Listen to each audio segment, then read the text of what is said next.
William Ruto has been declared the winner of Kenya's presidential election. The announcement was made amid protests as hundreds of protesters took to the streets to denounce the results. Our next report brings you all those details. Kenya's Deputy President William Ruto has won the country's presidential election, the Electoral Commission said on Monday. But it was an announcement made amid chaotic scenes, with scuffles breaking out and Electoral Commission officials disowning the results.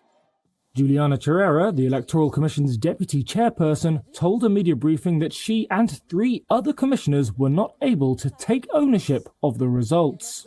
Because of the opaque nature which these results have been handled.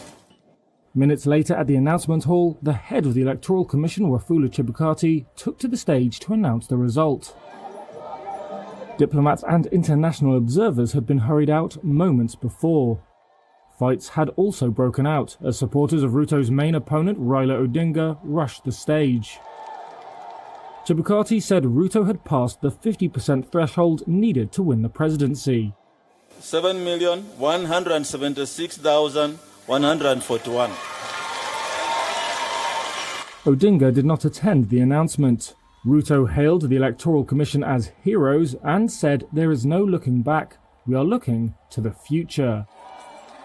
But the manner in which the result was announced will add to fears that the past could be about to repeat. Kenya has a history of post-election violence. More than 1,200 people died following a vote in 2007. 100 were killed after an election a decade later. In Kisumu, an Odinga stronghold in western Kenya, the reaction was immediate. Several black plumes of smoke rose around a roundabout as people burnt piles of tyres. Police fired tear gas at protesters amid shouts of Chebukati must go and no Raila, no peace. Well, our correspondent Eric Njoka explains what the elections mean for millions of Kenyans in this report direct from the WION newsroom. Kenyan President-elect's life growing up is in complete contrast to what it is now. He has always credited his connection to the people from his humble beginnings. A boy from Sambut village who walked barefoot to school and topped the class.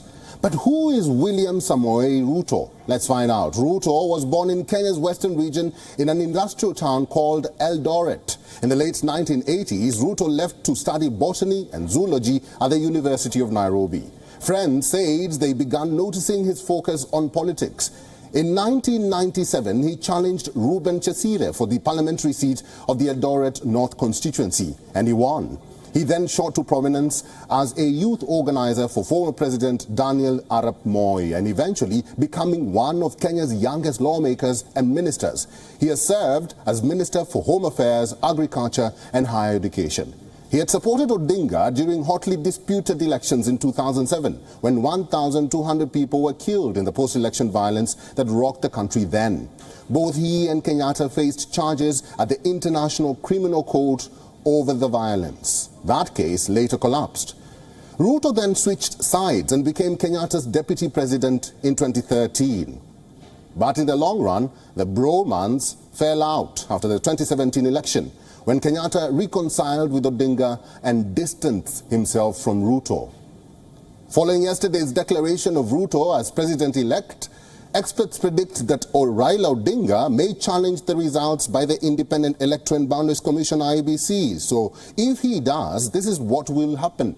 He will have to file a petition challenging the results within 7 days. After being served, the winner will have 4 days to file a response to the petition, and the loser will be given 24 hours to file a rejoinder. The Supreme Court will then be required to convene a pre-trial conference within 8 days from the filing of the petition.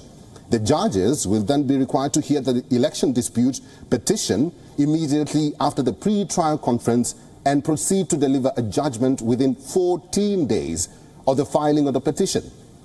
The Supreme Court may annul the elections and call for a rerun. It is still a wait-and-see kind of situation in Kenya.